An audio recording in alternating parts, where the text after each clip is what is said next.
folks, a couple of weeks ago I made a video on the 5 things I still love about my 2012 Dodge Ram 1500, and I feel it's only natural and kind of necessary to also talk about the 5 things I don't like so much. So today we will do exactly this. We'll discuss those 5 things, but before we do that, a little spoiler alert. I had to really nitpick to come up with 5 things I dislike about this truck. So let's get started with number 1.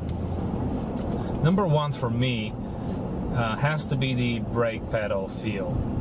The brake pedal feel in this truck is kind of mushy, and it requires significantly more pressure than other vehicles that I've owned.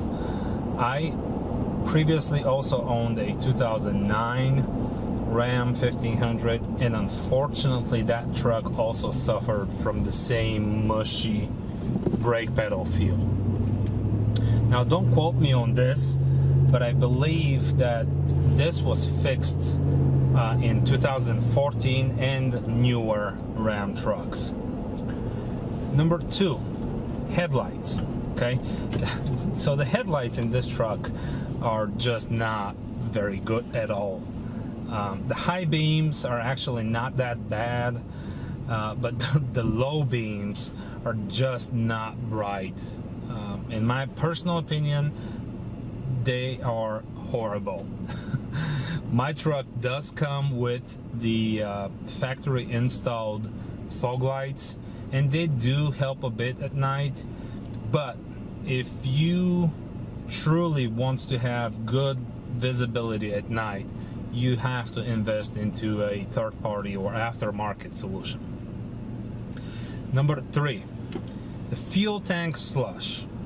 Now this is an interesting one, and it's a little hard to describe, but I'll do my best here. So depending on the amount of gas I have in my fuel tank, it'll slush back and forward when I come to a complete stop. So this results in a sort of a clunk or a thumping sound, or more so a sensation that you can actually feel in your seat.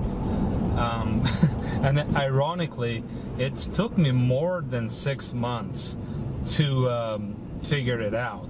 Initially, I was convinced that my truck had a problem with the transmission, or maybe even something going on with the rear end. Luckily, though, it just came out to be what I call a poorly designed fuel tank that allows for fuel to slush that way, and it creates that sound. Now there's not much you can do about this. You basically have a couple of options. One, you can learn to live with it, which is basically what I did. Or 2, you can make sure your fuel tank is always above the level right before it starts rocking forward and backward. For me, that's about 75% full. So that's not, you can see how this is not really practical. I can't be stopping for gas every 50 miles. So that's why I just learned to ignore this sound or sensation and just live with it. I know nothing's wrong with my truck, so let's be it.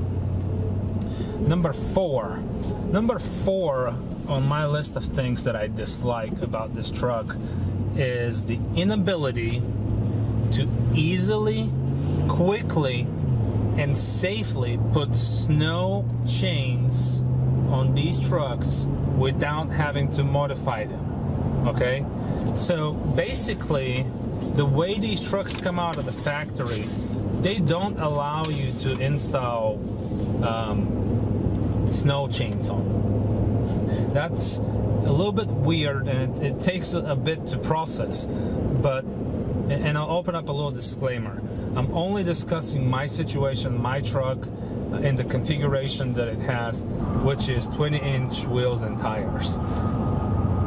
Others that have smaller wheels and tires may have different experience, but with my experience, when I tried to put good snow chains, I'm not talking about snow cables, you know, the low profile cables, you know, I'm talking about good real snow chains, I was up to a surprise. You know, I quickly realized that something's wrong when I was looking at the front end, and I realized that there's just not enough space between the control arm and the tire for a snow chain to clear. Now, not many people will ever need or want to install snow chains in the front, but if you ever need to do that, just keep that in mind.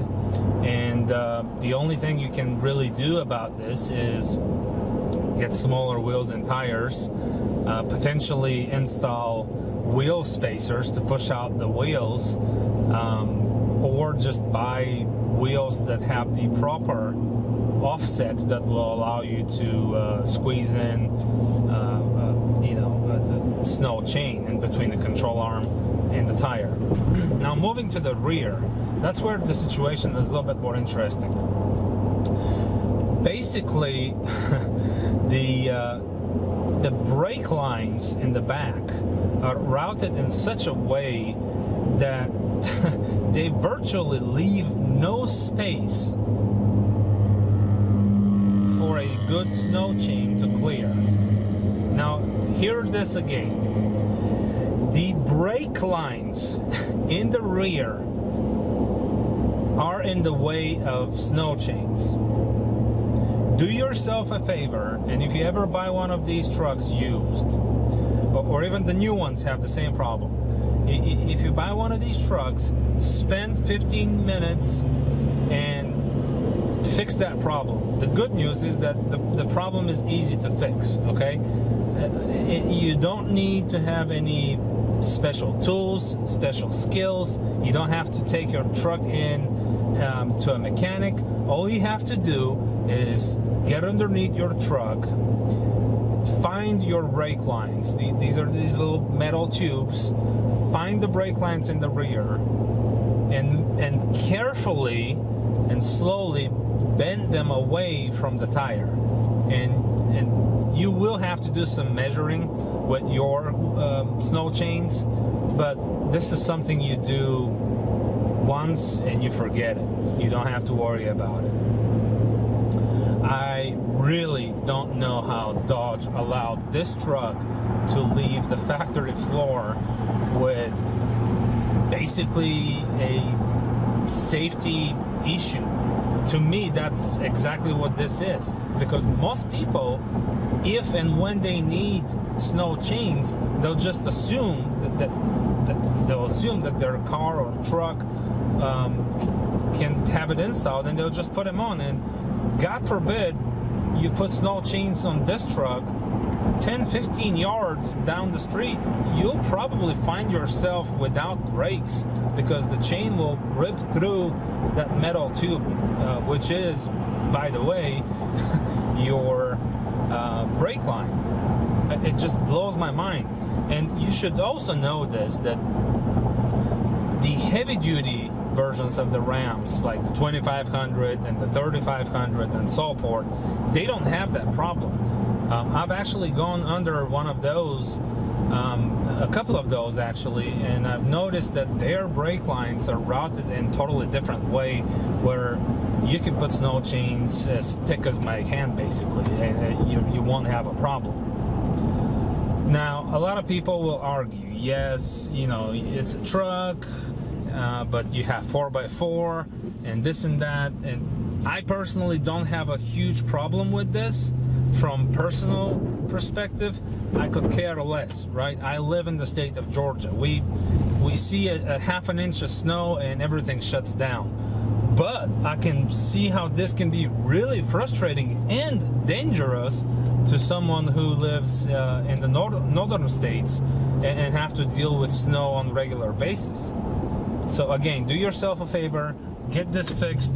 It's not rocket science. It only takes 10-15 minutes, and you forget about this. Okay. Number 5, and the last item on my list, has to be the inability to centrally lock, unlock my ram boxes, and my tailgate using the key fob. I really do miss this feature, and it's something that just wasn't available at the time of purchase. I couldn't even add it as an add-on even if I wanted to pay for it. Now this is something that newer Ram trucks have, and I just wish that my truck had it as well. Now, an interesting fact, the tailgate is, believe it or not, the most stolen part from trucks after fancy wheels. And it would have been real nice if I was able to lock my tailgate the same time I'm locking the doors of my vehicle. My only option right now to fix this is to retrofit it, get an aftermarket unit, get it installed at a shop, and this is something I will actually be doing pretty soon. Now guys, as you can see, there's nothing really major in my list of things that I dislike about this truck, but I feel it's important for people considering to purchase a used Ram truck to be aware of these things and to know about these things.